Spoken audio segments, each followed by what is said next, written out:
சொக்கநாதன் பெற்றெடுத்த பிள்ளையாராம்.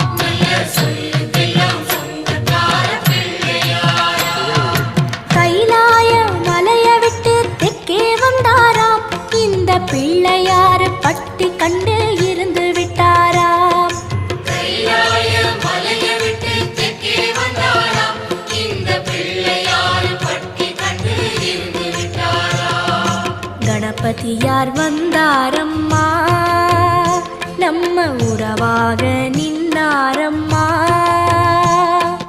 கணபதியார் வந்தாரம்மா, நம்ம உறவாக நின்னாரம்மா. சொக்க